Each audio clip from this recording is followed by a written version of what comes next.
बाबा होर मत होर होर, जे सो वेर कमाईए,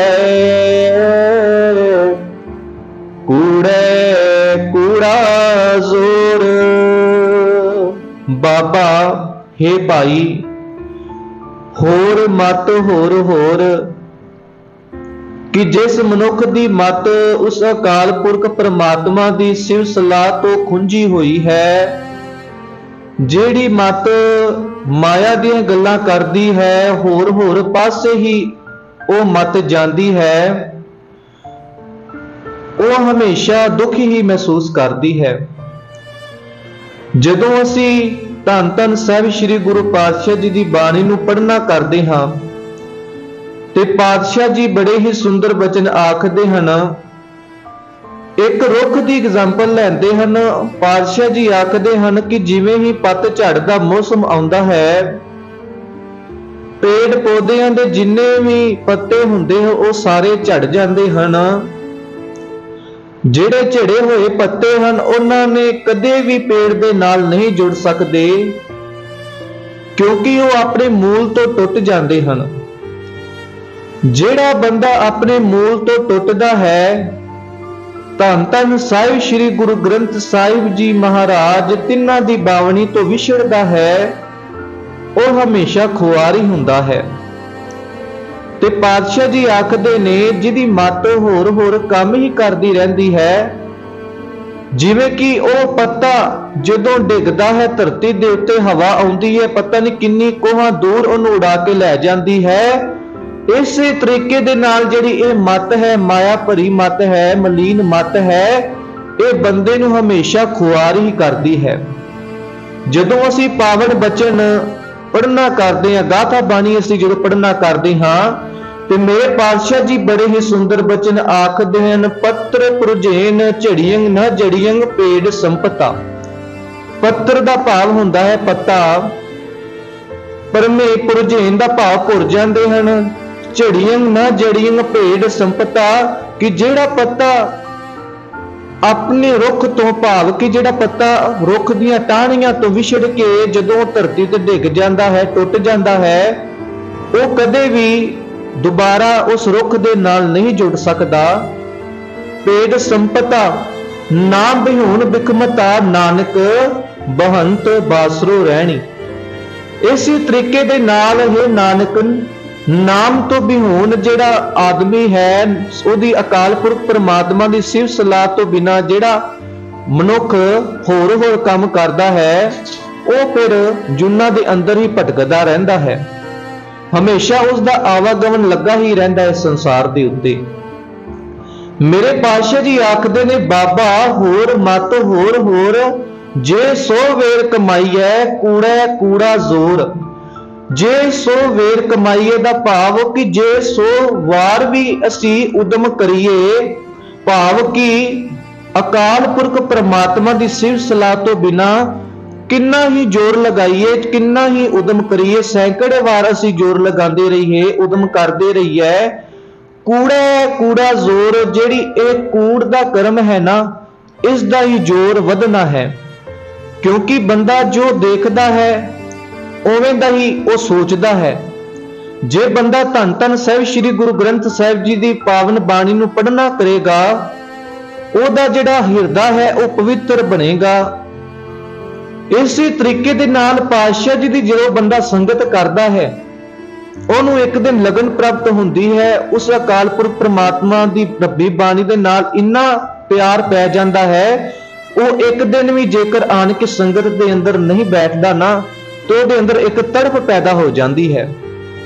ਪਰ ਅੱਜ ਕੱਲ ਦੀ ਜਿਹੜੀ ਨੌਜਵਾਨ ਪੀੜ੍ਹੀ ਹੈ, ਉਹਨਾਂ ਦੇ ਉੱਤੇ ਗੰਦੇ ਗੀਤ ਸੁਣ ਰਹੇ ਨੇ, ਨਾਟਕ ਫਿਲਮਾਂ ਦੇਖ ਕੇ ਹੀ ਉਹ ਆਨੰਦ ਮਾਣ ਰਹੇ ਨੇ। ਤੇ ਮੇਰੇ ਪਾਤਸ਼ਾਹ ਜੀ ਆਖਦੇ ਨੇ ਕਿ ਇਹ ਨਾਟਕ ਗਾਣੇ ਜਿਹੜੇ ਅਕਾਲ ਪੁਰਖ ਪ੍ਰਮਾਤਮਾ ਤੋਂ ਸਾਨੂੰ ਵਿਛੋੜਦੇ ਨੇ ਤੇ ਅਨੇਕਾਂ ਹੀ ਸਾਨੂੰ ਦੁੱਖ ਦਿੰਦੇ ਨੇ, ਇਹ ਕਦੀ ਵੀ ਤੇਰੇ ਜੀਵਨ ਦੇ ਅੰਦਰ ਆਨੰਦ ਦੀ ਪ੍ਰਾਪਤੀ ਨਹੀਂ ਕਰਵਾ ਸਕਦੇ। ਜੇਕਰ ਤੂੰ ਆਨੰਦ ਦੀ ਪ੍ਰਾਪਤੀ ਕਰਨਾ ਚਾਹਨਾ ਹੈ, ਸੁਖ ਦੀ ਪ੍ਰਾਪਤੀ ਕਰਨਾ ਚਾਹਨਾ ਹੈ, ਤੇ ਜਾ ਕੇ ਸਭ ਤੋਂ ਪਹਿਲਾਂ ਗੁਰੂ ਦੇ ਪਾਸ ਬੈਠ, ਗੁਰੂ ਦੀ ਬਾਣੀ ਨੂੰ ਜਪ, जो तू गुरु दी बाणी जपेगा तेरे अंदर भी वो अवस्था पैदा होगी, तेरे अंदर भी वो सुख प्राप्त होगा। रब दा जिहड़ा टिका है भाव तेरे हिरदे घर दे अंदर ही तैनूं दिस पवेगा। इसी तरीके दे नाल मेरे पातशाह जी आखदे ने कि जदों बंदा संगत करदा है, जे भैड़े मनुख की संगत करेगा तो ਉਹਦੇ ਉੱਤੇ भैड़ा असर पवेगा। जे चंगे मनुखों की संगत करता है, गुरमुख प्यारियों की संगत करता है, जाके गुरु के पास बैठ के गुरबाणी नूं सुनता है, पढ़ता है, तो ਉਹਦਾ ਜਿਹੜਾ अवस्था है बहुत ही उच्ची सुच्ची होवेगी। इस करके जिवें दा असीं करांगे, जे कूड़ कर्म कर रहे हां ते साडे उत्ते कूड़ दा ही जोर होवेगा। ते मेरे पातशाह जी धन धन साहिब श्री गुरु गोबिंद सिंह महाराज तिन्हां दे 52 कवियां चों एक कवि भाई नंद लाल जी होए हन। ਉਹ ਆਖਦੇ ਹਨ कि जेकर सब तो उत्तम जिहड़ी संगत है ना, ਉਹ ਭਲੇ ਮਨੁੱਖਾਂ ਦੀ ਸੰਗਤ ਹੈ, ਉਸ ਅਕਾਲ ਪੁਰਖ परमात्मा ਦੀ ਸੰਗਤ ਹੈ, ਜਿੱਥੇ ਅੰਦਰ ਦੀਆਂ ਜਿਹੜੀਆਂ ਬਲਾਵਾਂ ਹਨ ਨਾ ਉਹਨਾਂ ਨੂੰ ਅਸੀਂ ਆਪਣੇ ਕਾਬੂ ਵਿੱਚ ਕਰ ਸਕਦੇ ਹਾਂ। ਉਹ ਫਾਰਸੀ ਦੇ ਅੰਦਰ ਜ਼ਿੰਦਗੀ ਨਾਮਾ ਦੇ ਅੰਦਰ ਲਿਖਦੇ ਹਨ, ਆਖਦੇ ਨੇ ਕਿ ਆ ਹਜ਼ੂਮੇ ਖੁਸ਼ ਕੀ ਅਜ਼ ਬਹਿਰੇ ਖੁਦਾ ਸਤ, ਆ ਹਜ਼ੂਮੇ ਖੁਸ਼ ਕੀ ਅਜ਼ ਬਹਿਰੇ ਖੁਦਾ ਸਤ, ਆ ਹਜ਼ੂਮੇ ਖੁਸ਼ ਕੀ ਅਜ਼ ਦਫਾਏ ਬਲਾਸਤ। ਭਾਈ ਨੰਦ ਲਾਲ ਜੀ ਆਖਦੇ ਨੇ ਕਿ ਉਹ ਸੰਗਤ ਬੜੀ ਹੀ ਸੁਭਾਗੀ ਹੈ ਜਿੱਥੇ ਬੈਠ ਕੇ ਇੱਕ ਖੁਦਾ ਦੀ ਗੱਲ ਹੁੰਦੀ ਹੈ, ਇੱਕ ਅੱਲਾਹ ਤਾਲਾ ਵਾਹਿਗੁਰੂ ਦੀ ਗੱਲ ਹੁੰਦੀ ਹੈ। ਉਹ ਸੰਗਤ ਬੜੀ ਹੀ ਸੁਭਾਗੀ ਹੈ ਜਿੱਥੇ ਅੰਦਰ ਦੀਆਂ ਬਲਾਵਾਂ ਤੋਂ ਸਾਨੂੰ ਛੁਟਕਾਰਾ ਪ੍ਰਾਪਤ ਹੁੰਦਾ ਹੈ। ਜਦੋਂ ਅਸੀਂ ਬਾਣੀ ਨੂੰ ਪੜ੍ਹਦੇ ਹਾਂ, ਬਾਣੀ ਦੇ ਨਾਲ ਸਾਡਾ ਪਿਆਰ ਹੁੰਦਾ ਹੈ, ਸਾਡੀ ਪ੍ਰੀਤ ਪੈਂਦੀ ਹੈ। ਇਸ ਕਰਕੇ ਤੇ ਭਗਤ ਸ਼ੇਖ ਫਰੀਦ ਜੀ ਆਖਦੇ ਹਨ ਕਿ ਜੇਕਰ ਤੇਰੇ ਦਿਲ ਦੇ ਅੰਦਰ ਮੁਹੱਬਤ ਹੈ ਨਾ, ਤੇ ਸਭ ਤੋਂ ਪਹਿਲਾਂ ਆਪਣੇ ਅੰਦਰ ਨੂੰ ਪਹਿਲਾਂ ਸਵੱਛ ਕਰ। ਲੋਕ ਜਾ ਕੇ 68 ਤੀਰਥਾਂ ਦੇ ਉੱਤੇ ਜਾ ਕੇ ਇਸ਼ਨਾਨ ਪਾਣੀ ਕਰਦੇ ਨੇ, ਆਖਦੇ ਨੇ ਅਸੀਂ ਪਵਿੱਤਰ ਹੋ ਗਏ। ਤੇ ਮੇਰੇ ਪਾਤਸ਼ਾਹ ਜੀ ਆਖਦੇ ਨੇ ਇਸ ਪ੍ਰਕਾਰ ਤੂੰ ਪਵਿੱਤਰ ਨਹੀਂ ਹੋ ਸਕਦਾ। ਜੇ ਤੇਰੇ ਤਨ ਦੀ ਜਿਹੜੀ ਮੈਲ ਹੈ ਉਹ ਲੈ ਸਕਦੀ ਹੈ, ਪਰ ਤੇ ਮਨ ਦੀ ਮੈਲ ਕਦੀ ਨਹੀਂ ਲਵੇਗੀ। ਉਹ ਤੇ ਨਾਮ ਰੂਪ ਜਲ ਅੰਮ੍ਰਿਤਮਈ ਬਾਣੀ ਦੇ ਨਾਲ ਹੀ ਲੈ ਸਕਦੀ ਹੈ। ਤੇ ਮੇਰੇ ਪਾਤਸ਼ਾਹ ਜੀ ਪਹਿਲੇ ਬੰਦ ਦੇ ਅੰਦਰ ਆਖਦੇ ਹਨ, ਕੁੰਗੂ ਕੀ ਕਾਇਆ ਰਤਨਾ ਕੀ ਲਲਿਤਾ, ਅਗਰ ਵਾਸ ਤਨ ਸਾਸ। ਕੁੰਗੂ ਕੀ ਕਾਇਆ ਕਿ ਜਿਸ ਮਨੁੱਖ ਦਾ ਉਸ ਅਕਾਲ ਪੁਰਖ ਪ੍ਰਮਾਤਮਾ ਦੇ ਨਾਲ ਜਦੋਂ ਪਿਆਰ ਪੈਂਦਾ ਹੈ, ਉਹ ਇਸ ਪ੍ਰਕਾਰ ਜਾਣੋ ਜਿਵੇਂ ਕਿ ਕੁੰਗੂ ਹੁੰਦਾ ਹੈ। ਕਿਉਂਕਿ ਕੁੰਗੂ ਜਿਸ ਮਨੁੱਖ ਦਾ ਜਦੋਂ ਅਕਾਲ ਪੁਰਖ ਪ੍ਰਮਾਤਮਾ ਦੇ ਨਾਲ ਪਿਆਰ ਪਵੇਗਾ, ਉਹ ਜਿੰਨੇ ਵੀ ਉਹਦੇ ਅੰਦਰ ਵਿਕਾਰ ਨੇ ਉਹਨਾਂ ਤੋਂ ਉਹਦਾ ਛੁਟਕਾਰਾ ਹੋ ਜਾਵੇਗਾ। ਉਹ ਕੇਸਰ ਦੇ ਸਮਾਨ ਜਾਣੋ ਰਤਨਾ ਕੀ ਲਲਿਤਾ। ਜਿਹੜੇ ਰਤਨ ਹਨ, ਜਿਹੜੀ ਲਲਿਤਾ ਹੈ, ਲਲਿਤਾ ਦਾ ਭਾਵ ਜੀਭ ਹੈ ਤੁਹਾਡੀ, ਉਹ ਇਸ ਪ੍ਰਕਾਰ ਜਾਣੋ ਜਿਵੇਂ ਰਤਨਾਂ ਦੇ ਨਾਲ ਜੜੀ ਹੋਈ ਹੈ। ਹੁਣ ਰਤਨਾਂ ਦੇ ਨਾਲ ਭਾਵ ਕਿ ਜਿਹੜੀ ਅਕਾਲ ਪੁਰਖ ਪ੍ਰਮਾਤਮਾ ਦੀ ਸਿਫਤ ਸਲਾਹ ਦੇ ਨਾਲ ਜਿਹੜੀ ਜੀਵ ਜੜੀ ਹੋਈ ਹੈ, ਉਹ ਰਤਨ ਜਾਣੋ। ਉਸ ਜੀਵ ਨੂੰ ਰਤਨ ਲੱਗੇ ਹੋਏ ਹਨ, ਮਹਿੰਗੇ ਤੋਂ ਮਹਿੰਗਾ ਰਤਨ ਲੱਗਾ ਹੋਇਆ ਹੈ। ਜਿਸ ਜੀਵ ਦੇ ਨਾਲ ਉਸ ਅਕਾਲ ਪੁਰਖ ਪ੍ਰਮਾਤਮਾ ਦੀ ਅਸੀਂ ਸਿਫਤ ਸਲਾਹ ਕਰਦੇ ਹਾਂ। ਅਗਰ ਵਾਸ ਤਨ ਸਾਸ, ਅਗਰ ਦਾ ਭਾਵ ਹੁੰਦਾ ਹੈ ਊਦ ਦੀ ਲੱਕੜੀ ਹੁੰਦੀ ਹੈ, ਇਹ ਬਹੁਤ ਸੁਗੰਧੀ ਦਿੰਦੀ ਹੈ। ਤੇ ਪਾਤਸ਼ਾਹ ਜੀ ਆਖਦੇ ਨੇ ਜਿਸ ਸਰੀਰ ਦੇ ਵਿੱਚੋਂ ਹਰ ਸਵਾਸ ਦੇ ਵਿੱਚ ਊਦ ਦੀ ਲੱਕੜੀ ਦੀ ਖੁਸ਼ਬੂ ਪੈਦਾ ਹੋਵੇ, ਹਰ ਸਵਾਸ ਦੇ ਅੰਦਰ ਉਸ ਅਕਾਲ ਪੁਰਖ ਪਰਮਾਤਮਾ ਦੇ ਨਾਮ ਦੀ ਖੁਸ਼ਬੂ ਪੈਦਾ ਹੋਵੇ, ਉਹ ਜਿਹੜਾ ਸਰੀਰ ਹੈ ਬਹੁਤ ਹੀ ਧੰਤਾ ਯੋਗ ਹੈ। ਅੱਗੇ ਮੇਰੇ ਪਾਤਸ਼ਾਹ ਜੀ ਆਖਦੇ ਹਨ, 8 ਤੀਰਥ ਕਾ ਮੁਖ ਟਿਕਾ, ਤਿਤ ਕਟ ਮਤ ਵਿਗਾਸ। ਹੁਣ ਸਨਾਤਨ ਧਰਮ ਆਖਦਾ ਹੈ ਕਿ ਜਿਹੜਾ ਬੰਦਾ 68 ਤੀਰਥਾਂ ਤੇ ਜਾ ਕੇ ਇਸ਼ਨਾਨ ਕਰਦਾ ਹੈ, ਉਹ ਬਹੁਤ ਹੀ ਪਵਿੱਤਰ ਬਣ ਜਾਂਦਾ ਹੈ। ਜਿੰਨੇ ਵੀ ਅੱਜ ਤੱਕ ਉਹਨੇ ਪਾਪ ਕੀਤੇ ਹਨ, ਉਹ ਸਾਰੇ ਪਾਪ ਉਸਦੇ ਧੁੱਲ ਜਾਂਦੇ ਹਨ ਜਦੋਂ ਉਹ 68 ਤੀਰਥਾਂ ਤੇ ਜਾ ਕੇ ਇਸ਼ਨਾਨ ਕਰਦਾ ਹੈ। ਪਰ ਮੇਰੇ ਗੁਰੂ ਨਾਨਕ ਪਾਤਸ਼ਾਹ ਜੀ ਦੀ ਬਾਣੀ, ਭਗਤ ਸਹਿਬਾਨਾਂ ਦੀ ਜਦੋਂ ਬਾਣੀ ਨੂੰ ਅਸੀਂ ਪੜ੍ਹਨਾ ਕਰਾਂਗੇ, ਗੁਰੂ ਪਿਆਰੀ ਸਾਧ ਸੰਗਤ ਜੀ, ਉਹਨਾਂ ਨੇ ਫਿਰ ਸਾਨੂੰ ਦੱਸਣਾ ਕੀਤਾ ਕਿ 68 ਤੀਰਥਾਂ ਤੇ ਜਾ ਕੇ ਤੁਹਾਡੇ ਤਨ ਦੀ ਮੈਲ ਜ਼ਰੂਰ ਲੈ ਸਕਦੀ ਹੈ। ਜੇ ਤੂੰ ਆਪਣੇ ਮਨ ਦੀ ਮੈਲ ਨੂੰ ਲਾਣਾ ਚਾਹਨਾ ਹੈ ਨਾ, ਤੇ ਗੁਰੂ ਦਾ ਓਟ ਆਸਰਾ ਤੱਕ, ਗੁਰੂ ਦੇ ਪਾਸ ਜਾ ਕੇ ਬੈਠਣਾ ਕਰ, ਜਦੋਂ ਤੂੰ ਗੁਰੂ ਦੇ ਪਾਸ ਬੈਠੇਗਾ, ਗੁਰੂ ਦੀ ਬਾਣੀ ਨੂੰ ਸੁਣੇਗਾ, ਗੁਰੂ ਦੀ ਬਾਣੀ ਨੂੰ ਵਿਚਾਰੇਗਾ, ਫਿਰ ਹੀ ਤੇਰੀ ਜਿਹੜੀ ਮਤ ਹੈ ਇਹ ਨਿਰਮਲ ਹੋ ਸਕਦੀ ਹੈ। ਕਿਉਂਕਿ ਤੇਰੇ ਹੱਥ ਪੈਰ ਮੈਲ ਦੇ ਨਾਲ ਭਰੇ ਹੋਣਗੇ, ਇਹ ਧੁੱਲ ਸਕਦੇ ਹਨ, ਪਰ ਜਿਹੜੀ ਤੇਰੀ ਮਤ ਹੈ ਇਹ ਪਾਣੀ ਦੇ ਨਾਲ ਨਹੀਂ ਧੁੱਲੇਗੀ, ਇਹ ਨਾਮ ਰੂਪ ਅੰਮ੍ਰਿਤ ਦੇ ਨਾਲ ਧੁੱਪੇਗੀ, ਰੱਬੀ ਬਾਣੀ ਦੇ ਨਾਲ ਧੁੱਪੇਗੀ। ਜਦੋਂ ਤੂੰ ਰੱਬੀ ਬਾਣੀ ਨੂੰ ਜਪੇਗਾ, ਪੜ੍ਹੇਗਾ, ਫਿਰ ਗੁਰੂ ਜੋ ਉਪਦੇਸ਼ ਦਿੰਦਾ ਪਿਆ ਹੈ ਉਹਨਾਂ ਉਪਦੇਸ਼ਾਂ ਨੂੰ ਆਪਣੇ ਜੀਵਨ ਦੇ ਵਿੱਚ ਧਾਰਨ ਕਰਕੇ ਇਹ ਸੰਸਾਰ ਦੇ ਉੱਤੇ ਜਦੋਂ ਤੂੰ ਵਿਚਰੇਗਾ ਨਾ, ਫਿਰ ਤੇਰੀ ਜਿਹੜੀ ਇਹ ਮਤ ਹੈ ਨਿਰਮਲ ਹੋ ਸਕਦੀ ਹੈ। ਇਹਨਾਂ ਜਿਹੜੇ 5 ਵਿਕਾਰ ਨੇ, ਕਾਮ, ਕ੍ਰੋਧ, ਲੋਭ, ਮੋਹ, ਹੰਕਾਰ, ਇਹਨਾਂ ਉੱਤੇ ਤੂੰ ਕਾਬੂ ਪਾ ਸਕਦਾ ਹੈ। ਅਨੇਕਾਂ ਮਾਇਆ ਦੇ ਜਿਹੜੇ ਹੋਰ ਵੀ ਤੂੰ ਕੰਮਕਾਜ ਕਰਦਾ ਹੈ ਉਹਨਾਂ ਉੱਤੇ ਤੂੰ ਕਾਬੂ ਕਰ ਸਕਦਾ ਹੈ। ਤੂੰ ਫਿਰ ਆਪਣੀ ਇਹ ਦੇਹ ਦਾ ਤੂੰ ਕੀ ਸੋਚੇਂਗਾ? ਕਿਉਂਕਿ ਅੱਜ ਅਸੀਂ ਕੀ ਕਰ ਰਹੇ ਹਾਂ? ਰੈਣ ਗਵਾਈ ਸੋਏ ਕੈ, ਦਿਵਸ ਗਵਾਇਆ ਖਾਏ, ਹੀਰੇ ਜੈਸਾ ਜਨਮ ਹੈ ਕੌਡੀ ਬਦਲਿਆ ਜਾਏ। ਕਿ ਤੈਨੂੰ ਤਾਂ ਹੀਰੇ ਵਰਗਾ ਜਨਮ ਦਿੱਤਾ ਸੀ ਉਸ ਅਕਾਲ ਪੁਰਖ ਪ੍ਰਮਾਤਮਾ ਨੇ, ਇਹਨੂੰ ਤੂੰ ਮਾਇਆ ਦੇ ਪਿੱਛੇ ਹੀ ਗਵਾ ਰਿਹਾ ਹੈ, ਕੋਡੀਆਂ ਦੇ ਬਦਲੇ ਹੀ ਗਵਾ ਰਿਹਾ ਹੈ। ਤੇ ਹਿੰਦੂ ਮਤ ਦੇ ਇਹ ਖਿਆਲ ਨੇ ਕਿ 18 ਤੀਰਥਾਂ ਤੇ ਇਸ਼ਨਾਨ ਕਰਕੇ ਅਸੀਂ ਪਵਿੱਤਰ ਬਣ ਸਕਦੇ ਹਾਂ, ਅਸੀਂ ਪਾਪਾਂ ਤੋਂ ਰਹਿਤ ਬਣ ਸਕਦੇ ਹਾਂ। ਤੇ ਪਾਤਸ਼ਾਹ ਜੀ ਭਗਤ ਕਬੀਰ ਜੀ ਆਖਦੇ ਨੇ ਕਿ ਜੇਕਰ ਤੁਸੀਂ ਪਵਿੱਤਰ ਬਣ ਸਕਦੇ ਹੋ, ਪਾਪਾਂ ਤੋਂ ਰਹਿਤ ਬਣ ਸਕਦੇ ਹੋ, ਤੁਹਾਡਾ ਪਾਰ ਉਤਾਰਾ ਹੋ ਸਕਦਾ ਹੈ, ਤੇ ਡੱਡੂ ਮਛਲੀਆਂ ਦਾ ਪਾਰ ਉਤਾਰਾ ਕਾਤੋਂ ਨਹੀਂ ਹੁੰਦਾ। ਜਲ ਕੇ ਮੰਜਣ ਜੇਗਤ ਹੋਵੇ, ਨਿਤ ਨਿਤ ਮੈਂਡੁਕ ਨਾਵੇ, ਜੈਸੇ ਮੈਂਡੁਕ ਤੈਸੇ ਓਏ ਨਰ ਫਿਰ ਜੋਨੀ ਆਵੇ। ਕਿ ਹੈ ਨਰ, ਇਹ ਭਾਈ ਜਿਵੇਂ ਉਹ ਮੈਂਡਕ ਨੇ ਨਾ, ਜੇ ਤੂੰ ਜਾ ਕੇ 18 ਤੀਰਥਾਂ ਤੇ ਇਸ਼ਨਾਨ ਕਰਦਾ ਰਿਹਾ ਤੇ ਤੇਰੇ ਅੰਦਰ ਤੇ ਮੈਂਡਕ ਅੰਦਰ ਕੋਈ ਵਿਥ ਨਹੀਂ ਰਹਿ ਜਾਣੀ। ਤੂੰ ਵੀ ਮੈਂਡਕ ਦੇ ਸਮਾਨ ਹੈ, ਜਿਵੇਂ ਉਹ ਜੋਨੀਆਂ ਦੇ ਅੰਦਰ ਭਟਕਦਾ ਪਿਆ ਹੈ, ਇਸੇ ਤਰੀਕੇ ਦੇ ਨਾਲ ਤੇਰਾ ਵੀ ਆਵਾਗਮਨ ਲੱਗਿਆ ਰਹਿਣਾ ਹੈ। ਜੇ ਤੂੰ ਗੁਰੂ ਦੀ ਸੱਚੀ ਬਾਣੀ ਨੂੰ ਪੜ੍ਹ ਲਵੇਂ, ਜਿਹੜੀ ਤੇਰੀ ਮਤ ਹੈ ਉੱਚੀ ਸੁੱਚੀ ਬਣ ਜਾਵੇ, ਤੇ ਫਿਰ ਤੇਰਾ ਇਹ ਜਿਹੜੀ ਮਤ ਹੈ ਨਿਰਮਲ ਹੋ ਕੇ ਗੁਰੂ ਦੇ ਪਾਸੇ ਲੱਗੇਗੀ। ਹਰ ਕਾਰਜ ਤੇਰਾ ਰਾਸ ਹੋਵੇਗਾ, ਆਨੰਦ ਦੀ ਪ੍ਰਾਪਤੀ ਹੋਵੇਗੀ ਤੈਨੂੰ। ਇਸ ਕਰਕੇ ਮੇਰੇ ਪਾਤਸ਼ਾਹ ਜੀ ਆਖਦੇ ਹਨ, 68 ਤੀਰਥ ਕਾ ਮੁਖ ਟਿਕਾ, ਤਿਤ ਘਟ ਮਤ ਵਿਗਾਸ। 68 ਤੀਰਥ ਕਾ ਮੁਖ ਟਿਕਾ। ਪਾਤਸ਼ਾਹ ਜੀ ਆਖਦੇ ਨੇ ਕਿ ਜਿਸ ਅਕਾਲ ਪੁਰਖ ਪ੍ਰਮਾਤਮਾ ਦੀ ਸਿਫਤ ਸਲਾਹ ਕੀਤੇ ਆ, 18 ਤੀਰਥਾਂ ਤੋਂ ਵੀ ਬੰਦਾ ਪਵਿੱਤਰ ਹੋ ਸਕਦਾ ਹੈ। ਉਹ ਆਖਦੇ ਨੇ ਕਿ 18 ਤੀਰਥਾਂ ਤੇ ਇਸ਼ਨਾਨ ਕਰੋਗੇ ਤੁਸੀਂ ਪਵਿੱਤਰ ਹੋ ਜਾਵੋਗੇ। ਪਰ ਗੁਰੂ ਨਾਨਕ ਪਾਤਸ਼ਾਹ ਜੀ ਆਖਦੇ ਹਨ, ਇਸ ਸੰਸਾਰ ਦੇ ਉੱਤੇ ਐਸਾ ਕੋਈ ਤੀਰਥ ਨਹੀਂ ਜਿਸ ਤੀਰਥ ਦੇ ਉੱਤੇ ਨਹਾਤਿਆਂ ਸਾਡੇ ਅੰਦਰ ਦੀ ਮੈਲ ਲੈ ਸਕੇ। ਉਹ ਰੱਬੀ ਬਾਣੀ ਨੂੰ ਜਪ ਕੇ ਹੀ ਲੈ ਸਕਦੀ ਹੈ। ਸਭ ਤੋਂ ਪਵਿੱਤਰ ਰੱਬੀ ਬਾਣੀ ਹੈ, ਉਸ ਅਕਾਲ ਪੁਰਖ ਪਰਮਾਤਮਾ ਦੀ ਬਾਣੀ ਹੈ, ਖਸਮ ਕੀ ਬਾਣੀ ਹੈ, ਜਿਹਨੂੰ ਜਪ ਕੇ ਤੂੰ ਬਹੁਤ ਜ਼ਿਆਦਾ ਪਵਿੱਤਰ ਬਣ ਸਕਦਾ ਹੈ। ਉੱਥੇ ਤੇ ਜਾ ਕੇ ਤੇਰੀ ਮੈਲ ਲੈਂਦੀ ਹੈ ਨਾ, ਤੂੰ ਤਨ ਨੂੰ ਪਵਿੱਤਰ ਕਰ ਸਕਦਾ ਹੈ, ਪਰ ਤੂੰ ਮਨ ਨੂੰ ਪਵਿੱਤਰ ਕਰਨਾ ਹੈ ਨਾ, ਤੇ ਰੱਬੀ ਬਾਣੀ ਦਾ ਓਟ ਆਸਰਾ ਲਿਆ ਕਰ। 68 ਤੀਰਥ ਕਾ ਮੁਖ ਟਿਕਾ, ਤਿਤ ਘਟ ਮਤ ਵਿਗਾਸ। ਤੇ ਉਸ ਮਤ ਦੇ ਵਿੱਚ ਫਿਰ ਵਿਗਾਸ ਆ ਜਾਂਦਾ ਹੈ। ਜਿਹੜੀ ਮਤ ਹਮੇਸ਼ਾ ਗੁਰੂ ਦੇ ਨਾਲ ਜੁੜੀ ਰਹਿੰਦੀ ਹੈ, ਉਹ ਇੱਕ ਖਿੜਾਓ ਪੈਦਾ ਹੋ ਜਾਂਦਾ ਹੈ। ਵਿਗਾਸ ਦਾ ਭਾਵ ਹੁੰਦਾ ਹੈ ਖਿੜਾਓ। ਉਸ ਦੇ ਮਤ ਦੇ ਅੰਦਰ ਵੀ ਖਿੜਾਓ ਪੈਦਾ ਹੋ ਜਾਂਦਾ ਹੈ, ਜਿਹੜੀ ਮਤ ਗੁਰੂ ਦੇ ਆਸ਼ੇ ਅਨੁਸਾਰ ਹੋ ਜਾਂਦੀ ਹੈ। ਇਸ ਕਰਕੇ ਗੁਰ ਕੀ ਮਤ ਤੂੰ ਲੈ ਏ ਆਣੇ, ਭਗਤ ਬਿਨਾ ਬੋ ਡੁੱਬੇ ਸਿਆਣੇ। ਭਗਤੀ ਤੋਂ ਬਿਨਾਂ ਤੇ ਜਿਹੜੇ ਸਿਆਣੇ ਆਪਣੇ ਆਪ ਨੂੰ ਕਹਿਲਾਉਂਦੇ ਨੇ, ਵਿਦਵਾਨ ਕਹਿਲਾਉਂਦੇ ਹਨ ਕਿ ਅਸੀਂ ਵਿਦਵਾਨ ਹਾਂ, ਉਹ ਵੀ ਡੁੱਬੇ ਦਿਸਦੇ ਹਨ ਇਸ ਸੰਸਾਰ ਦੇ ਉੱਤੇ। ਇਸ ਕਰਕੇ ਤੂੰ ਗੁਰੂ ਦੀ ਮੱਤ ਨੂੰ ਗ੍ਰਹਿਣ ਕਰ।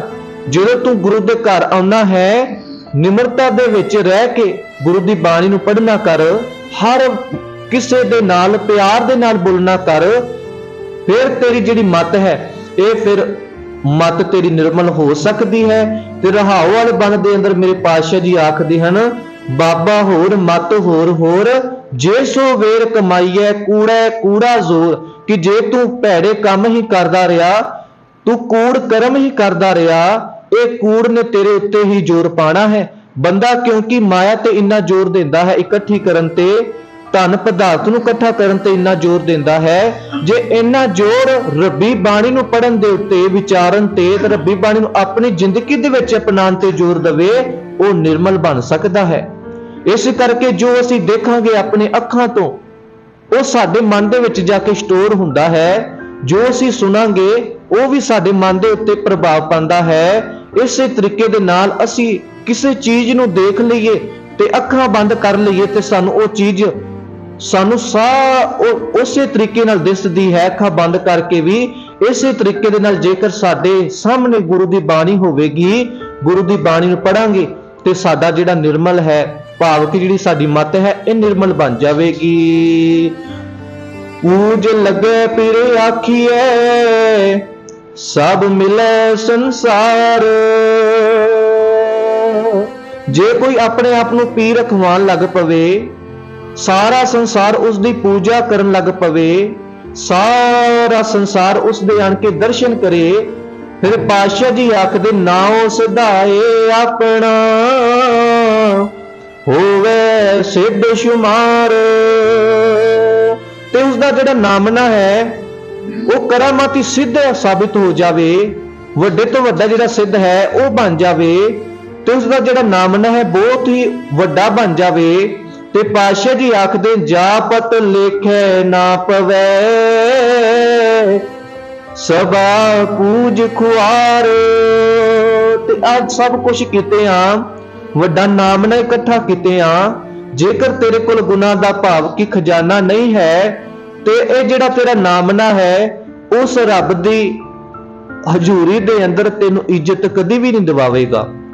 ਜੇਕਰ ਤੇਰੀ ਇੱਜ਼ਤ ਤੂੰ ਚਾਹਨਾ ਹੈ ਰੱਬ ਦੀ ਦਰਗਾਹ ਦੇ ਵਿੱਚ ਮੇਰੀ ਇੱਜ਼ਤ ਹੋਵੇ ਤੇ ਸਭ ਤੋਂ ਪਹਿਲਾਂ ਆਪਣੇ ਅੰਦਰ ਸ਼ੁਭ ਗੁਣਾਂ ਨੂੰ ਧਾਰਨ ਕਰ। ਰੱਬੀ ਗੁਣਾਂ ਨੂੰ ਤੂੰ ਜਦੋਂ ਧਾਰਨ ਕਰੇਂਗਾ ਆਪਣੇ ਅੰਦਰ, ਫਿਰ ਹੀ ਤੂੰ ਉਸ ਅਕਾਲ ਪੁਰਖ ਪ੍ਰਮਾਤਮਾ ਦੀ ਦਰਗਾਹ ਦੇ ਅੰਦਰ ਇੱਜ਼ਤ ਪ੍ਰਾਪਤ ਕਰ ਸਕਦਾ ਹੈ। ਇਸ ਕਰਕੇ ਮੇਰੇ ਪਾਤਸ਼ਾਹ ਜੀ ਆਖਦੇ ਨੇ ਜਾਂ ਪਤ ਲੇਖੇ ਨਾ ਪਵੈ ਸਭਾ ਪੂਜ ਖੁਆਰ। ਜਿੰਨੀ ਵੀ ਤੇਰੀ ਪੂਜਾ ਕੀਤੀ ਹੋਈ ਹੈ, ਜੇਕਰ ਤੇਰੇ ਅੰਦਰ ਸ਼ੁਭ ਗੁਣ ਨਹੀਂ ਹਨ, ਉਸ ਅਕਾਲ ਪੁਰਖ ਪ੍ਰਮਾਤਮਾ ਦੀ ਰੱਬੀ ਬਾਣੀ ਦਾ ਪਿਆਰ ਨਹੀਂ ਹੈ, ਇਹ ਸਭ ਕੁਝ ਕੂੜ ਹੈ, ਇਹ ਵਿਅਰਥ ਹੈ, ਤੈਨੂੰ ਇੱਜ਼ਤ ਨਹੀਂ ਦਿਵਾ ਸਕਦਾ ਤੇ ਇਹ ਤੇਰੀ ਪੱਤ ਨਹੀਂ ਰੱਖ ਸਕਦਾ। ਤੇ ਮੇਰੇ ਪਾਤਸ਼ਾਹ ਜੀ ਤੀਸਰੇ ਬੰਦ ਦੇ ਅੰਦਰ ਆਖਣਾ ਕਰਦੇ ਹਨ ਜਿਨ ਕੋ ਸਤਿਗੁਰ ਥਾਪਿਆ ਤਿਨ ਮੇਟ ਨਾ ਸਕੈ ਕੋਏ।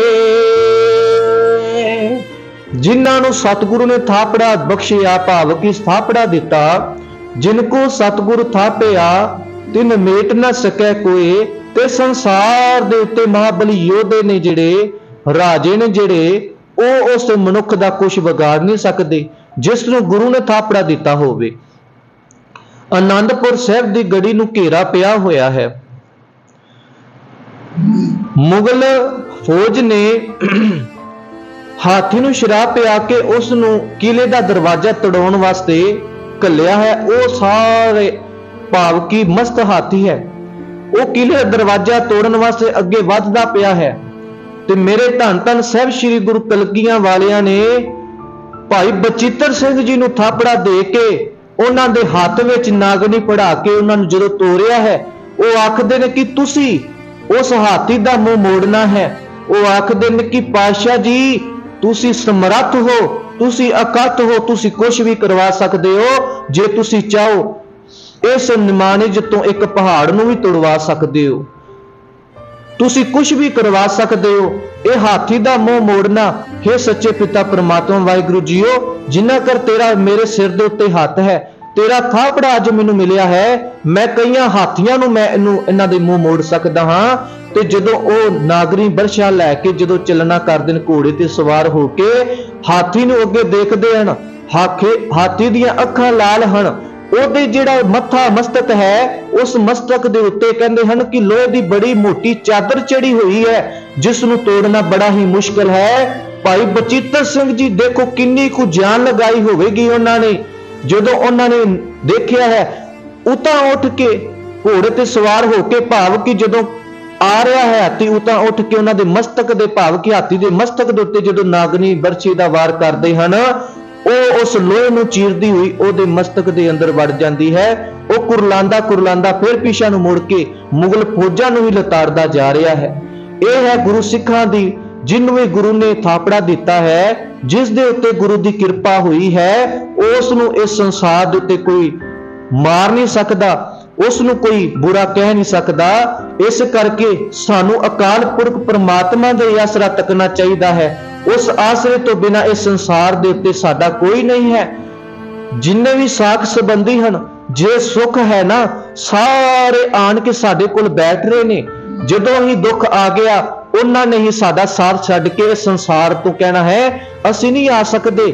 ਫਿਰ ਪਰਮਾਤਮਾ ਦਾ ਜੇਕਰ ਤੂੰ ਓਟ ਆਸਰਾ ਤੱਕੇਗਾ ਨਾ, ਤੇ ਪਰਮਾਤਮਾ ਆਣ ਕੇ ਤੇਰੇ ਅੰਗ ਸੰਗ ਸਹਾਈ ਹੋਵੇਗਾ। ਇਸ ਕਰਕੇ ਸਾਨੂੰ ਉਸ ਦਾ ਹੀ ਆਸਰਾ ਤੱਕਣਾ ਚਾਹੀਦਾ ਹੈ, ਜਿਹੜਾ ਸਾਡਾ ਆਸਰਾ ਬਣੇ। ਭਾਵ ਕਿ ਦੁੱਖ ਦੇ ਵੇਲੇ ਵੀ ਸਾਡਾ ਆਸਰਾ ਬਣੇ ਤੇ ਸੁੱਖ ਦੇ ਵੇਲੇ ਵੀ ਸਾਡੇ ਸਾਥ ਰਵੇ।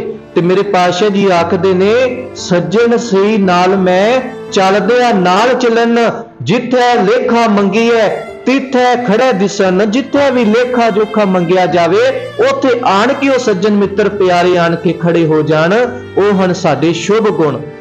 ਪ੍ਰਮਾਤਮਾ ਨੂੰ ਜਦੋਂ ਤੂੰ ਯਾਦ ਕਰੇਗਾ, ਜਦੋਂ ਗੁਰੂ ਨਾਨਕ ਪਾਤਸ਼ਾਹ ਜੀ ਨੂੰ ਤੂੰ ਯਾਦ ਕਰੇਗਾ, ਗੁਰੂ ਨਾਨਕ ਪਾਤਸ਼ਾਹ ਜੀ ਆਣ ਕੇ ਤੇਰੇ ਅੰਗ ਸੰਗ ਸਹਾਈ ਹੋਣਗੇ। ਉਹ ਗੁਰਸਿੱਖਾ ਜਾ ਕੇ ਤੂੰ ਮੰਦਰਾਂ ਮਸਜਿਦਾਂ ਦੇ ਵਿੱਚ ਜਾ ਕੇ ਮੱਥੇ ਟੇਕਦਾ ਹੈ, ਜਾ ਕੇ ਤੂੰ ਮੜੀ ਮਸਾਨਾਂ ਦੇ ਉੱਤੇ ਜਾ ਕੇ ਮੱਥੇ ਟੇਕਦਾ ਹੈ। ਇਹਨਾਂ ਮੜੀ ਮਸਾਨਾਂ ਨੇ ਤੈਨੂੰ ਦੁੱਖ ਤੋਂ ਬਿਨਾ ਕੁਝ ਨਹੀਂ ਦੇਣਾ, ਪਰ ਗੁਰੂ ਨਾਨਕ ਪਾਤਸ਼ਾਹ ਜੀ ਦੀ ਬਾਣੀ ਨੇ ਜੋ ਆਨੰਦ ਦੇਣਾ ਹੈ ਨਾ, ਉਹ ਹੋਰ ਕਿਧਰੋਂ ਪ੍ਰਾਪਤ ਨਹੀਂ ਹੋ ਸਕਦਾ। ਇਸ ਕਰਕੇ ਤੂੰ ਗੁਰੂ ਨਾਨਕ ਪਾਤਸ਼ਾਹ ਜੀ ਬਾਣੀ ਦਾ ਹੀ ਓਟ ਆਸਰਾ ਤੱਕ। ਤੇ ਮੇਰੇ ਪਾਤਸ਼ਾਹ ਜੀ ਆਖਦੇ ਨੇ, ਜਿਸ ਨੂੰ ਗੁਰੂ ਨਾਨਕ ਪਾਤਸ਼ਾਹ ਜੀ ਦੇ ਦਰਬਾਰ 'ਚ ਸ਼ੋਭਾ ਪ੍ਰਾਪਤ ਹੁੰਦੀ ਹੈ ਨਾ, ਇਹ ਸੰਸਾਰ ਦੇ ਉਹਦੀ ਇੱਜ਼ਤ ਪੱਤ ਕੋਈ ਵਿਗਾੜ ਨਹੀਂ ਸਕਦਾ। ਉਹਦੀ ਇੱਜ਼ਤ ਨੂੰ ਗੁਰੂ ਨਾਨਕ ਪਾਤਸ਼ਾਹ ਜੀ ਖੁਦ ਰੱਖਦੇ ਹਨ। ਇਸ ਕਰਕੇ ਜੇ ਤੋ ਮੁਸ਼ਕਲ ਵੀ ਅੱਤ ਦੀ ਬਣ ਜਾਂਦੀ ਹੈ ਤੇ ਮੇਰੇ ਪਾਤਸ਼ਾਹ ਜੀ ਅੰਗ ਸੰਗ ਹੋ ਕੇ ਸਹਾਈ ਹੁੰਦੇ ਹਨ। ਤੇ ਮੇਰੇ ਪਾਤਸ਼ਾਹ ਜੀ ਆਖਦੇ ਹਨ, ਜੇ ਦੁੱਖ ਦਾ ਸਮਾਂ ਆ ਰਿਹਾ ਹੈ ਤੇ ਮੇਰਾ ਸਿੱਖ ਕਦੇ ਵੀ ਜਾ ਕੇ ਮੜੀ ਮਸਾਨਾ ਦੇ ਉੱਤੇ ਜਾ ਕੇ ਬਾਬਿਆਂ ਦੇ ਜਾ ਕੇ ਗੋਡੇ ਨਹੀਂ ਟੇਕੇਗਾ। ਪਰ ਅੱਜ ਸਾਡੇ ਨਾਲ ਜੋ ਹੋ ਰਿਹਾ ਹੈ, ਅਸੀਂ ਗੁਰੂ ਨਾਨਕ ਪਾਤਸ਼ਾਹ ਜੀ ਦੀ ਬਾਣੀ ਨੂੰ ਛੱਡ ਕੇ ਜਾ ਕੇ ਬਾਬਿਆਂ ਦੇ ਡੇਰਿਆਂ ਤੇ ਜਾ ਕੇ ਪੀਰ ਮਸਾਨਾ ਦੇ ਉੱਤੇ ਜਾ ਕੇ ਮੱਥੇ ਟੇਕ ਰਹੇ ਹਾਂ। ਅਸੀਂ ਉਥੋਂ ਕੀ ਮੁਰਾਦਾਂ ਮੰਗਦੇ ਹਾਂ ਕਿ ਸਾਨੂੰ ਸੁੱਖ ਦੀ ਪ੍ਰਾਪਤੀ ਹੋਵੇ। ਤੇ ਮੇਰੇ ਪਾਤਸ਼ਾਹ ਜੀ ਆਖਦੇ ਹਨ, ਨਾਮ ਤੋਂ ਬਿਨਾਂ ਤੈਨੂੰ ਕਿਧਰੇ ਵੀ ਸੁੱਖ ਦੀ ਪ੍ਰਾਪਤੀ ਨਹੀਂ ਹੋ ਸਕਦੀ। ਇਸ ਕਰਕੇ ਤੈਨੂੰ ਗੁਰੂ ਦਾ ਥਾਪੜਾ ਜਿੰਦਨ ਪ੍ਰਾਪਤ ਹੋਵੇਗਾ, ਉਦਨ ਹੀ ਤੈਨੂੰ ਆਨੰਦ ਦੀ ਪ੍ਰਾਪਤੀ ਹੋਵੇਗੀ। ਮੇਰੇ ਪਾਤਸ਼ਾਹ ਜੀ ਆਖਦੇ ਹਨ, ਜਿਨ ਕੋ ਸਤਿਗੁਰ ਥਾਪਿਆ ਤਿਨ ਮੇਟ ਨਾ ਸਕੈ ਕੋਏ। ਤਿੰਨਾਂ ਨੂੰ ਕੋਈ ਵੀ ਮੇਟ ਨਹੀਂ ਸਕਦਾ। ਉਹਨਾਂ ਅੰਦਰ ਨਾਮ ਨਿਧਾਨ ਹੈ, ਨਾਮੋ ਪ੍ਰਗਟ ਹੋਏ। ਉਹਨਾਂ ਦੇ ਅੰਦਰ ਨਾਮ ਰੂਪ ਖਜ਼ਾਨਾ ਉਗੜ ਪੈਂਦਾ ਹੈ। ਨਾਮੋ ਪ੍ਰਗਟ ਹੋਏ, ਉਹ ਹਮੇਸ਼ਾ ਨਾਮ ਹੀ ਉਹਨਾਂ ਦੇ ਸਾਹਮਣੇ ਭਾਵ ਪ੍ਰਗਟ ਹੁੰਦਾ ਹੈ। ਕਦੇ ਵੀ ਉਹ ਮਾਇਆ ਦੇ ਨਾਲ ਆਪਣੀ ਸਾਂਝ ਨਹੀਂ ਬਣਾਉਂਦੇ, ਨਾਮ ਦੇ ਨਾਲ ਹੀ ਸਾਂਝ ਬਣਾਉਂਦੇ ਹਨ। ਨਾਉ ਪੂਜੀਐ ਨਾਉ ਮੰਨੀਐ, ਅਖੰਡ ਸਦਾ ਸਚ ਸੋਏ। ਉਹ ਫਿਰ ਜਿਹੜੇ ਗੁਰਸਿੱਖ ਹਨ, ਨਾਉ ਨੂੰ ਹੀ ਪੂਜਦੇ ਹਨ, ਉਸ ਅਕਾਲ ਪੁਰਖ ਪ੍ਰਮਾਤਮਾ ਦੇ ਨਾਮ ਦੀ ਹੀ ਪੂਜਾ ਕਰਦੇ ਹਨ, ਕਿਸੇ ਮੜੀ ਮਸਾਨ ਦੀ ਪੂਜਾ ਨਹੀਂ ਕਰਦੇ। ਨਾਉ ਮੰਨੀਐ, ਫਿਰ ਉਸ ਅਕਾਲ ਪੁਰਖ ਪ੍ਰਮਾਤਮਾ ਦੀ ਜਿਹੜੀ ਰੱਬੀ ਬਾਣੀ ਹੈ, ਜੋ ਸਾਨੂੰ ਸੰਦੇਸ਼ ਦੇ ਰਹੀ ਹੈ, ਉਸ ਨਾਮ ਨੂੰ ਹੀ ਮੰਨਦੇ ਹਨ। ਅਖੰਡ, ਅਖੰਡ ਦਾ ਭਾਵ ਹੁੰਦਾ ਹੈ ਇੱਕ ਸਾਰ, ਲਗਾਤਾਰ। ਭਾਵ ਕਿ ਜਿਵੇਂ ਕਿ ਅਖੰਡ ਪਾਠ ਦੀ ਜੇਕਰ ਗੱਲ ਕਰਨੀ ਹੈ, ਬਿਨਾਂ ਰੋਕੇ ਕਿਸੇ ਚੀਜ਼ ਨੂੰ ਬਾਰ-ਬਾਰ ਅਸੀਂ ਬੋਲੀ ਜਾਣਾ। ਇੱਕ ਸਾਰ, ਸਦਾ ਸੱਚ ਸੋਏ, ਭਾਵ ਕਿ ਸੰਸਾਰ ਦੇ ਉੱਤੇ ਹਮੇਸ਼ਾ ਸਦੀਵੀ ਜਿਹੜਾ ਰਹਿਣ ਵਾਲਾ ਹੈ, ਉਹ ਅਕਾਲ ਪੁਰਖ ਪ੍ਰਮਾਤਮਾ ਹੈ, ਉਹ ਸੱਚਾ ਪਿਤਾ ਪ੍ਰਮਾਤਮਾ ਹੀ ਹੈ। ਇਸ ਸੰਸਾਰ ਦੇ ਉੱਤੇ ਹਰ ਚੀਜ਼ ਫਾਨੀ ਹੈ, ਨਾਸ਼ਵੰਤ ਹੈ। ਇਹ ਫਾਨੀ ਦੁਨੀਆ ਦੇ ਅੰਦਰ ਰਹਿ ਕੇ ਹਰ ਕਿਸੇ ਨੇ ਇੱਕ ਦਿਨ ਮੌਤ ਦੇ ਨਾਲ ਜੂਝਣਾ ਹੈ। ਇਸ ਕਰਕੇ ਉਹ ਅਕਾਲ ਪੁਰਖ ਪ੍ਰਮਾਤਮਾ ਜੀ ਆਖਦੇ ਨੇ, ਜਿਨ੍ਹਾਂ ਕੋਲ ਨਾਮ ਦਾ ਖਜ਼ਾਨਾ ਨਹੀਂ ਹੈ, ਖੇਹੂ ਖੇਰ ਲਾਈਐ ਤਾ ਜੀਓ ਕਿਹਾ ਹੋਏ। ਤੇ ਉਹਨੇ ਫਿਰ ਮਿੱਟੀ ਦੇ ਵਿੱਚ ਹੀ ਮਿਲ ਜਾਣਾ ਹੈ। ਖੇਹੂ ਖੇਰ ਲਾਈਐ, ਤੇ ਜਿਹੜਾ ਉਹਦੀ ਜਿੰਦ ਹੈ, ਉਹਦੀ ਨਿਮਾਣੀ ਜਿੰਦ ਨੇ ਫਿਰ ਦੁੱਖ ਸਹਾੜਨੇ ਹਨ। ਉਹਨੇ ਭਟਕਣਾ ਫਿਰਨਾ ਹੈ, ਉਹ ਫਿਰ ਆਵਾਗਮਨ ਦੇ ਚੱਕਰ ਦੇ ਵਿੱਚ ਲੱਗੀ ਫਿਰਨਾ ਹੈ। ਉਹਨੂੰ ਹੀ ਤੜਫ ਹੈ, ਪਰ ਜਿਹੜਾ ਸਰੀਰ ਹੈ ਤੇਰਾ, ਉਹਨੇ ਸੜ ਕੇ ਮਿੱਟੀ ਦੇ ਵਿੱਚ ਮਿਲ ਜਾਣਾ ਹੈ। ਇਸ ਕਰਕੇ ਪਾਤਸ਼ਾਹ ਜੀ ਆਖਦੇ ਨੇ, ਜਲੀਆਂ ਸਭ ਸਿਆਣਪਾਂ, ਜਿੰਨੀਆਂ ਵੀ ਤੇਰੀਆਂ ਸਿਆਣਪਾਂ ਨੇ, ਚਤੁਰਾਈਆਂ ਨੇ, ਜੋ ਤੂੰ ਕਰਦਾ ਹੈ ਸੰਸਾਰ ਦੇ ਅੰਦਰ, ਉਹ ਸਾਰੀਆਂ ਜਿਹੜੇ ਸਿਆਣਪਾਂ ਨੇ, ਜੋ ਤੈਨੂੰ ਮੌਤ ਨੇ ਆਉਣਾ ਹੈ, ਉਹ ਜਲ ਜਾਣੀਆਂ ਨੇ। ਜੋ ਤੂੰ ਮਿੱਟੀ ਦੇ ਅੰਦਰ ਮਿਲ ਜਾਣਾ ਹੈ, ਉਹਨੇ ਸਾਰੀਆਂ ਸਿਆਣਪਾਂ ਵਿੱਚ ਮਿੱਟੀ ਬਣ ਜਾਣਾ ਹੈ। ਉਠੀ ਚੱਲਿਆ ਰੋਏ। ਤੇ ਜਿਹੜੀ ਤੇਰੀ ਆਤਮਾ ਹੈ ਜਦੋਂ ਇਸ ਸਰੀਰ ਚੋਂ ਨਿਕਲਣਾ ਹੈ, ਉਸਨੇ ਰੋਂਦੇ ਕੁਰਲਾਉਂਦੇ ਸੰਸਾਰ ਤੋਂ ਜਾਣਾ ਹੈ। ਤੇ ਉਹ ਜਿਹੜਾ ਮਨੁੱਖ ਹੈ ਜਿਹੜਾ ਰੱਬੀ ਬਾਣੀ ਤੋਂ ਟੁੱਟਿਆ ਹੋਇਆ ਹੈ, ਉਹ ਵੀ ਇਸ ਸੰਸਾਰ ਤੋਂ ਰੋਂਦਿਆਂ ਆਇਆ ਸੀ ਤੇ ਰੋਂਦਿਆਂ ਹੀ ਜਾਂਦਾ ਹੈ। ਪਰ ਜਿਹੜੇ ਗੁਰਮੁਖ ਪਿਆਰੇ ਨੇ ਉਹ ਲਾਹਾ ਪ੍ਰਾਪਤ ਕਰਕੇ ਇਸ ਸੰਸਾਰ ਤੋਂ ਚੱਲਣਾ ਕਰਦੇ ਹਨ। ਤੇ ਚੌਥੇ ਬੰਦ ਦੀ ਆਖਰਲੇ ਬੰਦ ਦੇ ਅੰਦਰ ਮੇਰੇ ਪਾਤਸ਼ਾਹ ਜੀ ਆਖਦੇ ਹਨ, ਨਾਨਕ ਨਾਮ ਵਿਸਾਰੇ ਦਰ ਗਿਆ ਕਿਆ ਹੋਏ। ਨਾਨਕ, ਹੇ ਨਾਨਕ, ਜਿਨ੍ਹਾਂ ਮਨੁੱਖਾਂ ਨੇ ਤੇਰਾ ਨਾਮ ਵਿਸਾਰ ਦਿੱਤਾ ਹੈ ਨਾ, ਉਸ ਅਕਾਲ ਪੁਰਖ ਪ੍ਰਮਾਤਮਾ ਦਾ ਨਾਮ ਵਿਸਾਰ ਦਿੱਤਾ ਹੈ, ਦਰ ਗਿਆ ਕਿਆ ਹੋਏ। ਤੇ ਉਸ ਅਕਾਲ ਪੁਰਖ ਪ੍ਰਮਾਤਮਾ ਦੇ ਦਰ ਤੇ ਜਾ ਕੇ ਉਹਨਾਂ ਦੀ ਬੜੀ ਹੀ ਭੈੜੀ ਹਾਲਤ ਹੋ ਜਾਂਦੀ ਹੈ। ਇਸ ਕਰਕੇ ਗੁਰੂ ਪਿਆਰੀ ਸਾਧ ਸੰਗਤ ਜੀ, ਅਸੀਂ ਰੱਬੀ ਬਾਣੀ ਨੂੰ ਅਸੀਂ ਰੋਜ਼ ਲੜੀਵਾਰ ਕਥਾ ਸ਼੍ਰਵਣ ਕਰਦੇ ਆ ਰਹੇ ਹਾਂ ਤੇ ਅਸੀਂ ਰੱਬੀ ਬਾਣੀ ਤੋਂ ਕੁਝ ਸਿੱਖ ਕੇ, ਕੋਈ ਸਿੱਖ ਪ੍ਰਾਪਤ ਕਰਕੇ ਸੰਸਾਰ ਦੇ ਅੰਦਰ ਜਦੋਂ ਵਿਚਰਾਂਗੇ ਨਾ, ਇੱਕ ਬੱਚਾ ਜਦੋਂ ਆਪਣੀ ਮਾਤਾ ਤੋਂ ਕੁਝ ਸਿੱਖਿਆ ਗ੍ਰਹਿਣ ਕਰਕੇ ਉਹਦੀ ਮਾਤਾ ਜੋ ਸਮਝਾਉਂਦੀ ਹੈ ਉਸ ਨੂੰ ਸਮਝਦਾ ਹੈ ਤੇ ਉਹ ਸੁੱਖ ਦੀ ਪ੍ਰਾਪਤੀ ਕਰਦਾ ਹੈ। ਜਦੋਂ ਹੀ ਉਹ ਆਪਣੀ ਮਨ ਮਰਜ਼ੀ ਕਰਨਾ ਕਰਦਾ ਹੈ ਤੇ ਉਹ ਫਿਰ ਦੁੱਖਾਂ ਦੇ ਵਿੱਚ ਆਪਣੀ ਜ਼ਿੰਦਗੀ ਨੂੰ ਡੁਬੋ ਲੈਂਦਾ ਹੈ। ਇਸ ਕਰਕੇ ਇੱਕ ਗੁਰਸਿੱਖ ਦੀ ਭਾਵ ਹੈ, ਉਹਦਾ ਇੱਕ ਫਰਜ਼ ਹੈ ਅੰਮ੍ਰਿਤ ਵੇਲੇ ਉੱਠ ਕੇ ਉਸ ਰੱਬੀ ਬਾਣੀ ਦੇ ਅੰਦਰ ਆਪਣੀ ਸੁਰਤ ਨੂੰ ਜੋੜੇ। ਇੱਕ ਰਾਜਾ ਹੋਇਆ ਹੈ, ਇੱਕ ਮਨੁੱਖ ਉਸ ਦੇ ਦਰਬਾਰ ਦੇ ਅੰਦਰ ਜਦੋਂ ਮੰਗਣ ਜਾਂਦਾ ਹੈ, ਉਹ ਰਾਜਾ ਆਖਦਾ ਹੈ ਕਿ ਮੇਰਾ ਨਮਾਜ਼ ਦਾ ਟਾਈਮ ਹੋਇਆ ਹੈ, ਮੈਂ ਨਮਾਜ਼ ਪੜ੍ਹ ਕੇ ਫਿਰ ਤੈਨੂੰ ਜੋ ਤੈਨੂੰ ਚਾਹੀਦਾ ਉਹ ਮੈਂ ਦਵਾਂਗਾ। ਉਹ ਕੀ ਦੇਖਦਾ ਹੈ ਕਿ ਉਹ ਤੇ ਅਕਾਲ ਪੁਰਖ ਪ੍ਰਮਾਤਮਾ ਦੇ ਅੱਗੇ ਖੁਦ ਉਸ ਖੁਦਾ ਦੇ ਅੱਗੇ ਹੱਥ ਜੋੜ ਕੇ ਖਲੋਤਾ ਹੈ, ਦਾਨ ਮੰਗਦਾ ਪਿਆ ਹੈ ਕਿ ਹੁਣ ਧਨ ਸੰਪत्ति ਹੋਰ ਵਧਾ ਦੇ ਮੇਰੀ। ਉਹ ਜਦੋਂ ਇਹ ਮਨੁੱਖ ਦੇਖਦਾ ਹੈ ਤੇ ਉਹ ਚਲਾ ਜਾਂਦਾ ਹੈ। ਇੰਨੇ ਚਿਰ ਨੂੰ ਜਦੋਂ ਉਹ ਰਾਜਾ ਦਰਬਾਰ ਦੇ ਅੰਦਰ ਆਉਂਦਾ ਹੈ ਤੇ ਉਹ ਰਾਜਾ ਆਖਦਾ, ਜਿਹੜਾ ਮਨੁੱਖ ਆਇਆ ਸੀ ਕੁਝ ਮੰਗਣ ਵਾਸਤੇ ਉਹ ਕਿੱਥੇ ਹੈ? ਉਹ ਕਹਿੰਦਾ ਉਹ ਚਲਾ ਗਿਆ ਹੈ। ਉਹ ਕਹਿੰਦਾ ਹੈ ਕਿ ਉਹਨੂੰ ਫੜ ਕੇ ਲਿਆਓ, ਉਹ ਮੇਰੇ ਦਰਬਾਰ ਚੋਂ ਬਿਨਾਂ ਮੰਗੇ ਕਿਵੇਂ ਜਾ ਸਕਦਾ ਹੈ, ਉਹਨੂੰ ਮੈਂ ਦਾਨ ਦੇਣਾ ਚਾਹਨਾ ਹਾਂ। ਜਦੋਂ ਉਸ ਨੂੰ ਫੜ ਕੇ ਲੈ ਕੇ ਆਉਂਦੇ ਹਨ ਤੇ ਉਹ ਆਖਦਾ ਕਿ ਜਿਹੜਾ ਆਪਣੇ ਭਿਖਾਰੀ ਕਦੇ ਵੀ ਭਿਖਾਰੀ ਤੋਂ ਨਹੀਂ ਮੰਗਦਾ, ਤੂੰ ਵੀ ਭਿਖਾਰੀ, ਮੈਂ ਵੀ ਭਿਖਾਰੀ, ਮੈਂ ਵੀ ਮੰਗਣ ਆਇਆ ਸੀ ਤੇ ਤੂੰ ਵੀ ਤੇ ਮੰਗਦਾ ਹੀ ਹੈ ਨਾ। ਉਹ ਆਖਦਾ ਕਿ ਮੇਰੇ ਕੋਲ ਧਨ ਸੰਪत्ति ਹੈ। ਕਹਿੰਦਾ ਇਹ ਧਨ ਸੰਪत्ति ਤੂੰ ਕਿਸੇ ਕੋਲ ਮੰਗ ਹੀ ਰਿਹਾ ਹੈ ਨਾ। ਉਸ ਅਕਾਲ ਪੁਰਖ ਪ੍ਰਮਾਤਮਾ ਦੇ ਅੱਗੇ ਅੱਜ ਦੇਖਿਆ, ਤੂੰ ਵੀ ਅੱਜ ਹੱਥ ਜੋੜ ਕੇ ਖਲੋਤਾ ਸੀ ਕਿ ਮੈਨੂੰ ਦਾਨ ਦੇ, ਮੈਨੂੰ ਨਾਮ ਦੇ, ਮੈਨੂੰ ਧਨ ਸੰਪत्ति ਦੀ ਦਾਤ ਬਖਸ਼। ਮੈਂ ਤੇਰੇ ਤੋਂ ਨਹੀਂ ਮੰਗਾਂਗਾ, ਜਿੱਥੋਂ ਤੂੰ ਮੰਗਦਾ ਪਿਆ ਸੈ ਨਾ, ਮੈਂ ਤੇ ਉਸ ਦੇ ਅੱਗੇ ਹੀ ਦੋਵੇਂ ਹੱਥ ਜੋੜ ਕੇ ਮੰਗਾਂਗਾ। ਇਸ ਕਰਕੇ ਸਾਡਾ ਵੀ ਹੱਕ ਹੈ, ਅਸੀਂ ਜੇਕਰ ਮੰਗਣਾ ਹੈ ਨਾ ਤੇ ਅਸੀਂ ਨਾਮ ਰੂਪ ਅੰਮ੍ਰਿਤ ਮੰਗੀਏ। ਜੇਕਰ ਅਸੀਂ ਸਾਡੀ ਨਾਮ ਅਸੀਂ ਮੰਗਾਂਗੇ, ਫਿਰ ਜਿਹੜਾ ਸਾਡਾ ਜਨਮ ਹੈ ਉਹ ਸੁਹੇਲਾ ਹੋ ਸਕਦਾ ਹੈ, ਜਿਹੜੀ ਸਾਡੀ ਮੱਤ ਹੈ ਉਹ ਸੁਹੇਲੀ ਹੋ ਸਕਦੀ ਹੈ। ਇਸ ਕਰਕੇ ਕਦੀ ਵੀ ਨਾਮ ਤੋਂ ਬਿਨਾ ਇਸ ਸੰਸਾਰ ਦੇ ਉੱਤੇ ਕਦੀ ਵੀ ਸੁੱਖ ਦੀ ਪ੍ਰਾਪਤੀ ਨਹੀਂ ਹੋ ਸਕਦੀ। ਜੇ ਮੰਗਣਾ ਹੈ ਗੁਰੂ ਦੇ ਪਾਸ ਆਣ ਕੇ ਮੰਗੀਏ। ਗੁਰੂ ਸਭ ਕੁਝ ਦੇਣ ਵਾਲਾ ਹੈ, ਗੁਰੂ ਦਾਤਾ ਦੇਣ ਵਾਲਾ ਹੈ, ਗੁਰੂ ਸਮੁੰਦਰ ਹੈ, ਇਸ ਭਵ ਸਾਗਰ ਤੋਂ ਵੀ ਪਾਰ ਲੰਘਾਉਣ ਵਾਲਾ ਹੈ। ਇਸ ਕਰਕੇ ਅੱਜ ਪਾਵਨ ਸ਼ਬਦ ਦੇ ਅੰਦਰ ਮੇਰੇ ਪਾਤਸ਼ਾਹ ਜੀ ਇਹੀ ਆਖਦੇ ਹਨ ਕਿ ਕਦੇ ਵੀ ਜਦੋਂ ਵੀ ਸਾਡੀ ਮੱਤ ਹੋਰ ਪਾਸੇ ਲੱਗੀ ਰਹਿੰਦੀ ਹੈ, ਮਾਇਆ ਪਾਸੇ ਲੱਗੀ ਰਹਿੰਦੀ ਹੈ, ਤੇ ਫਿਰ ਉਹ ਮਾਇਆ ਹੀ ਸਾਡੇ ਉੱਤੇ ਇੰਨਾ ਜ਼ੋਰ ਪਾ ਦਿੰਦੀ ਹੈ, ਕਦੀ ਵੀ ਸਾਡਾ ਮਨ ਫਿਰ ਰੱਬ ਦੀ ਬਾਣੀ ਵਿੱਚ ਟਿਕਦਾ ਨਹੀਂ। ਹੇ ਬੰਦਿਆ, ਜਦੋਂ ਤੂੰ ਗੁਰੂ ਦੇ ਪਾਸ ਆਣ ਕੇ ਬੈਠੇਗਾ ਫਿਰ ਹੀ ਤੇਰਾ ਮਨ ਟਿਕੇਗਾ। ਜੋ ਸੰਗਤ ਕਰੇਗਾ ਫਿਰ ਹੀ ਸੰਗਤ ਦਾ ਪ੍ਰਭਾਵ ਤੇਰੇ ਉੱਤੇ ਪੈ ਕੇ ਤੂੰ ਵੀ ਉਸ ਸੱਚੇ ਸੁੱਚੇ ਪ੍ਰੇਤਾ ਪਰਮਾਤਮਾ ਦੇ ਨਾਲ ਜੁੜ ਸਕੇਗਾ। ਸੋ ਇੰਨੀਆਂ ਕੁ ਵਿਚਾਰਾ ਕਰਦਾ ਹੋਇਆ ਦਾਸ ਖਿਮਾ ਦਾ ਜਾਚਕ ਹੈ। ਅੰਤ ਨੂੰ ਬੁਲਾਓ ਜੀ ਫਤਿਹ। ਵਾਹਿਗੁਰੂ ਜੀ ਕਾ ਖਾਲਸਾ, ਵਾਹਿਗੁਰੂ ਜੀ ਕੀ ਫਤਿਹ।